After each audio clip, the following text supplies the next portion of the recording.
So I'm sure that you have noticed that when we begin a new month here at the church, we update all of our promotions. And of course, that includes promotions for our Sunday celebration services. And part of the Sunday promotions is that which I call a lesson blurb. It's just a blurb, maybe 3 sentences or so. They give whoever's reading it just an idea of where the lesson may go. And for today's blurb, I had included a quote from a woman whose name was Rachel Ingber. I had no idea who that was, and so I Googled the name to see who she was, and I found out that there are several people, some passed on, some still alive, all over the country with that name. And so unfortunately, I don't have any information about her that I can share with you, so who she is or was, and give you more context and so forth for today. But regardless of that, the words did catch my attention.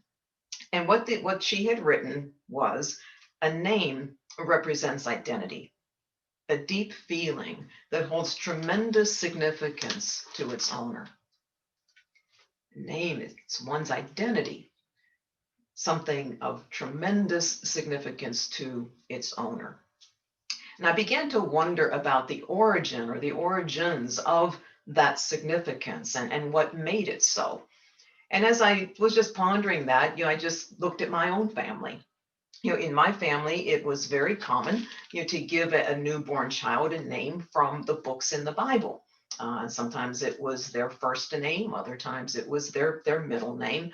And so some of the names in my family over the years have been and are, Matthew, Mark, John, Nicholas, Peter, Paul, Christopher, Mary, Anna, Deborah, Rachel, lots of, as my family used to call them, good Catholic names, for the kids.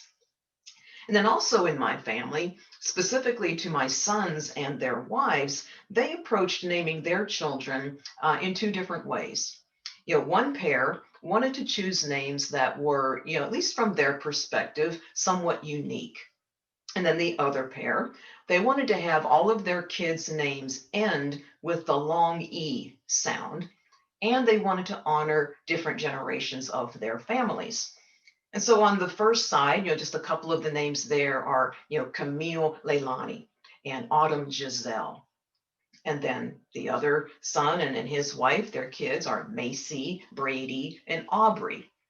And in addition, Brady's middle name is Christopher, honoring his dad. Aubrey's middle name is Eileen, honoring me as her paternal grandmother.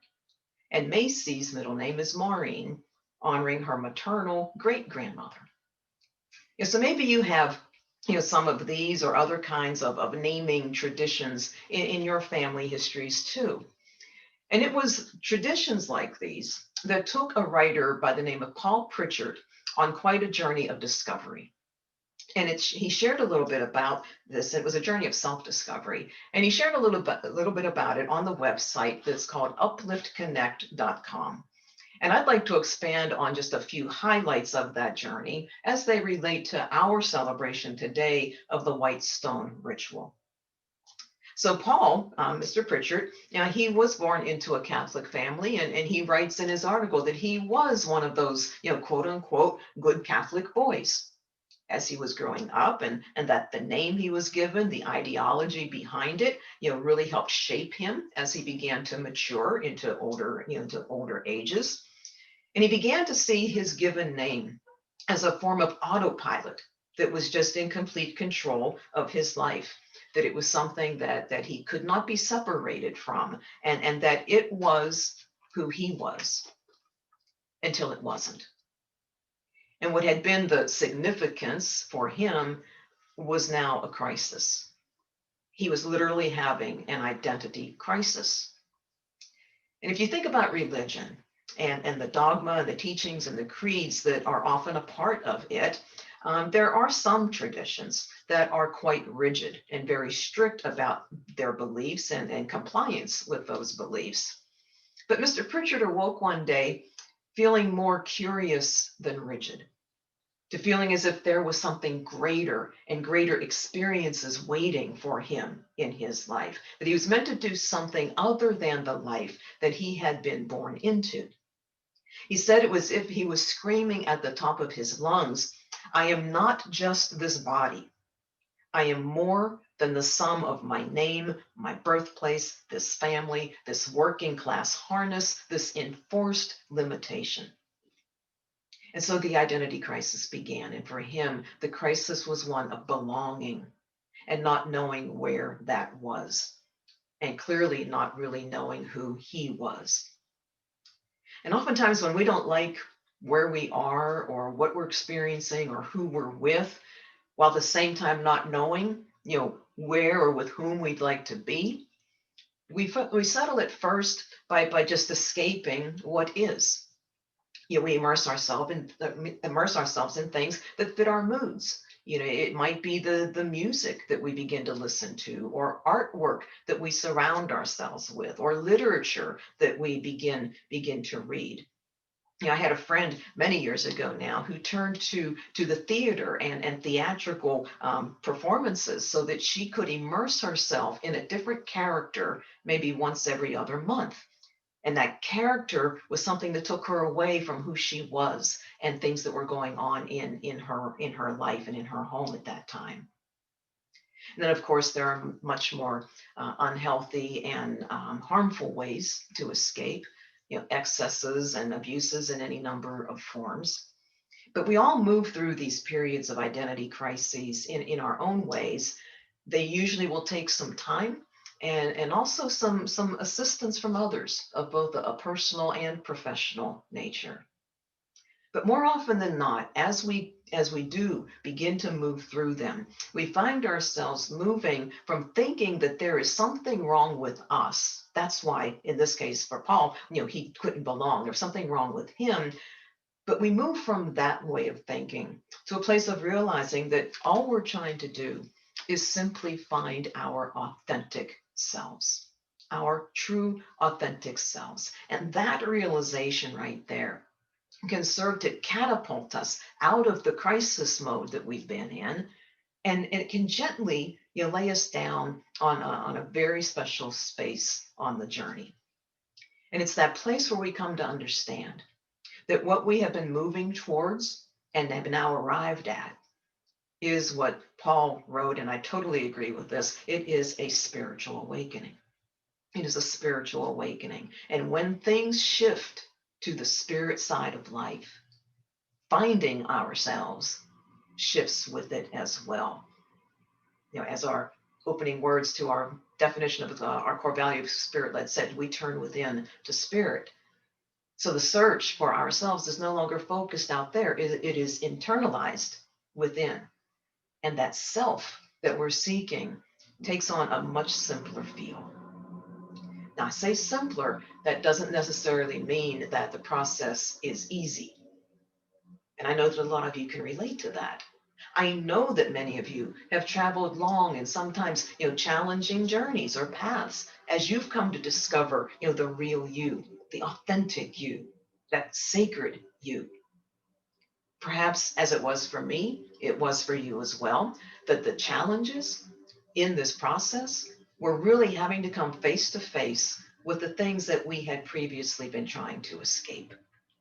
For me, I immersed myself in my work, which kept me at the office late into the evening on weekends, and it was to escape what had started to become an unhappy marriage. And work oftentimes also felt as if it was the only place where I belonged, where I was good at what I did, and that too was an outgrowth of some of the ways that my marriage had begun to turn. But through counseling, I was able to not only address that, but also connect, my journey for self-discovery back to some earlier years in my family history. But the thing is, before the awakening, that spiritual awakening to something that I knew was greater in me, before that, life just seemed to be harder than it really needed to be, in my opinion. And after the awakening to God's spirit, whatever you want to call it, that made sense to me, that resonated with me, it all became so much simpler.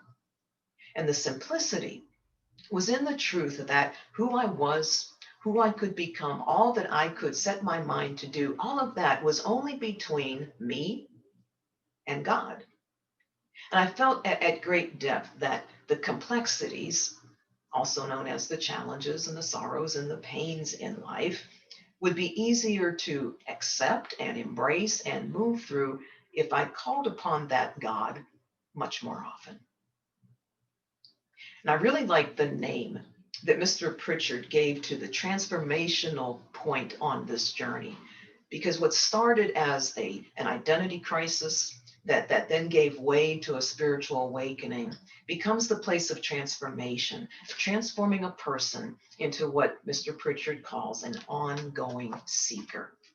An ongoing seeker. I like the ongoing part of that because he admitted for himself he has no idea what enlightenment looks like, what it is to experience it. And enlightenment, that might be similar to us, from Unity's perspective, saying, the expression of absolute spiritual consciousness, that those times where we're absolutely one with spirit. It's hard to know what that looks like. I think I've seen glimpses of it in others at times. I know that I've read stories, about Jesus and Buddha and others that speak of it. And I believe that there have been brief moments in time where I came close or actually did have that ultimate oneness with spirit, but I don't remember those moments. I don't know what it was like. I can't describe it to anyone because years ago, when I was doing some of my pre-seminary studies, I had an instructor out at Unity Village, Missouri, who told us that we never know what happens in that capital S silence. Again, those moments of absolute oneness with spirit. We never know what happens there because we don't know we've been there until we come out of the silence. We don't know we've gone until we come out.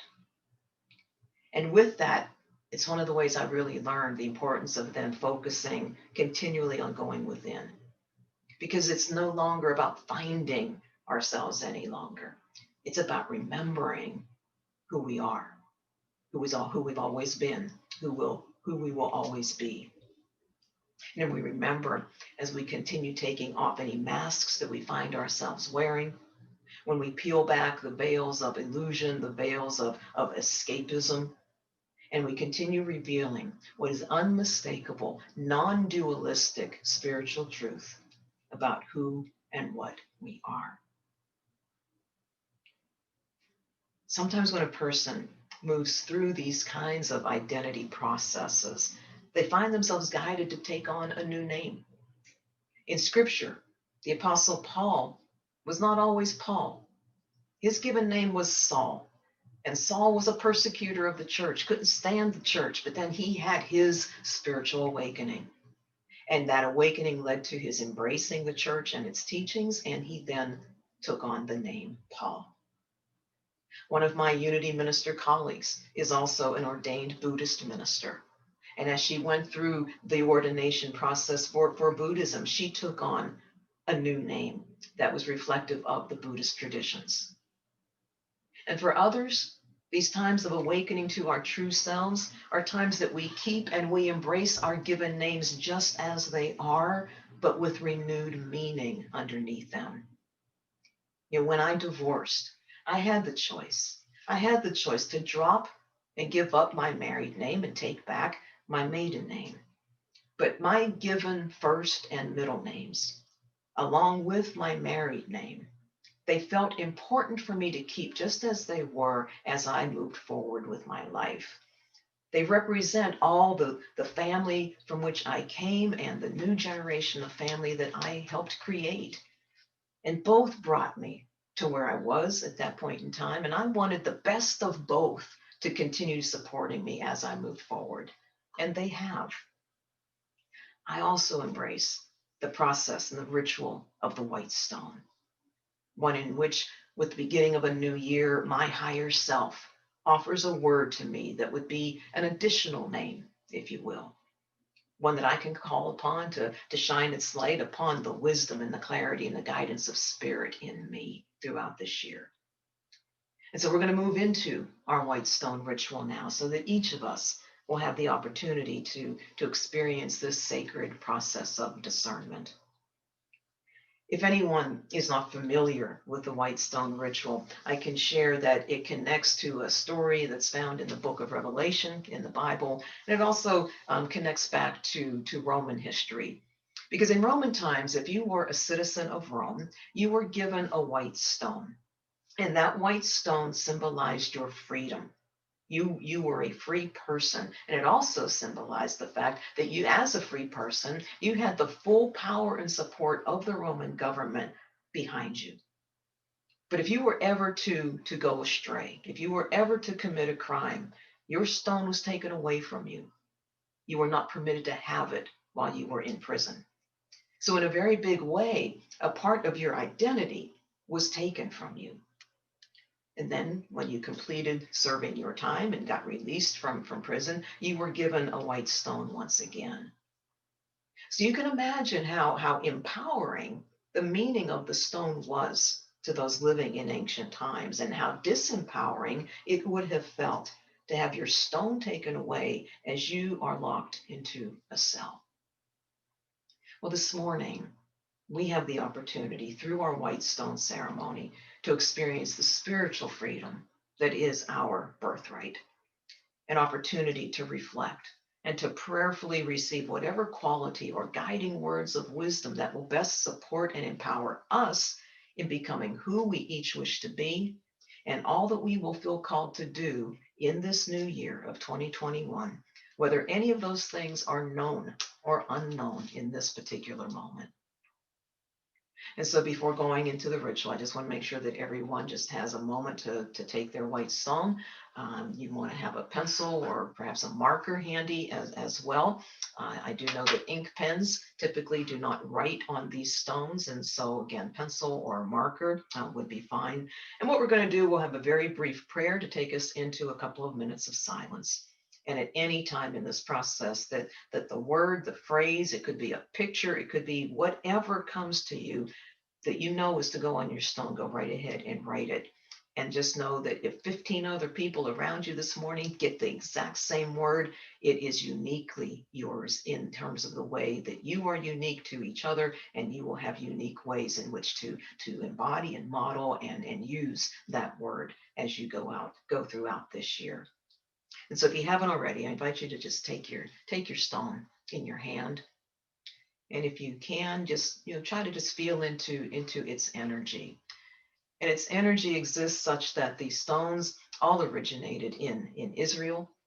They have been transported from Israel to the Jerusalem Stone Company in Kansas City, Missouri, and then they have made their way here to us. And so their energy, now combining with yours, is something that is holy and sacred. And so before we enter into the silence and allow that time for personal discernment, I would like to just offer a centering prayer.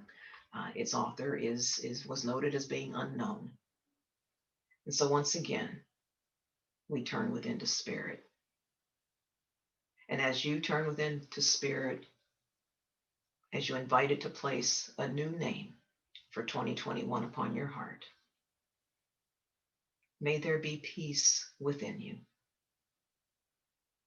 May you trust your higher power that you are exactly where you are meant to be.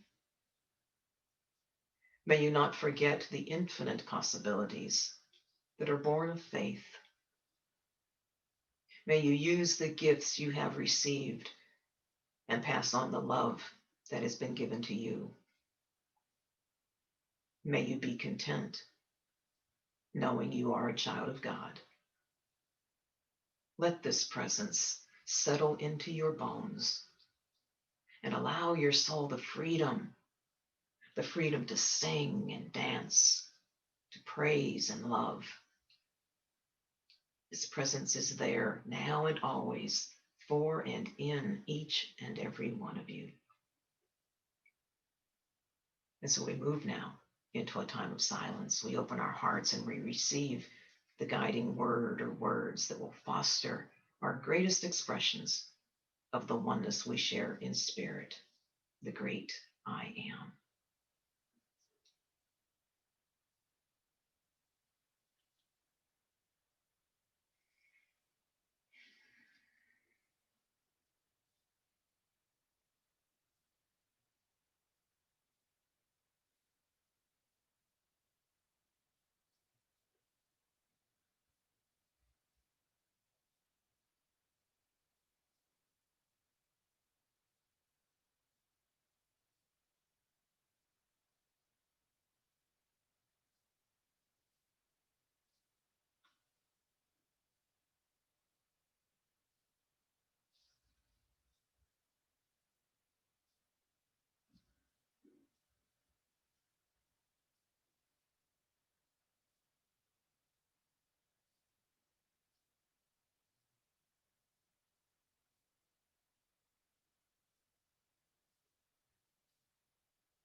So now, as we gently come back from this time of quiet, I ask that you hear my words as words of your own hearts.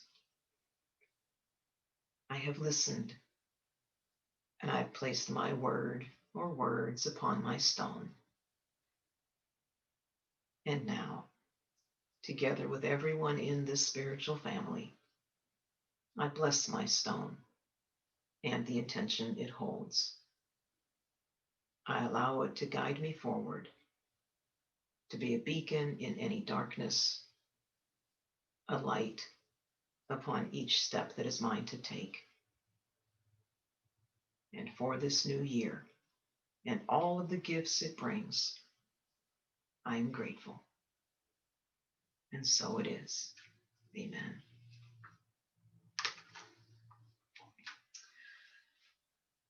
I have now discovered that I need to open my heart and let God out. Those words were in a journal entry that Mr. Pritchard logged in what he called a lucid moment. It was a lucid moment, one in which he committed to a new and co-creative life partnership with the God of his understanding. Mr. Pritchard answers to many different names called to him from the outer world today. His given name at birth, a name he chose while studying Indian mysticism. He has nicknames, or sometimes it's a shortened or combined version of all of these put together. So whether it is your birth name, married name, self-chosen name, or a name you write on a white stone, remember that it's really not about the name when it comes to who you are. It's about what the name does. And Mr. Pritchard says that names are necessary acts of nomenclature that support me through this journey of life. Names support me during or through this journey of life. And with that support, you and I get to choose how it is that we are in this life. We get to choose what we place after those words, I am. And in this place and in these times, calling to mind all that has served to support me along the way, I look at this blank slate of 2021, and I honestly feel even more blessed and grateful to be a seeker in that ongoing discovery of who I am. And I affirm the very same for all of you. So happy New Year, and God bless you.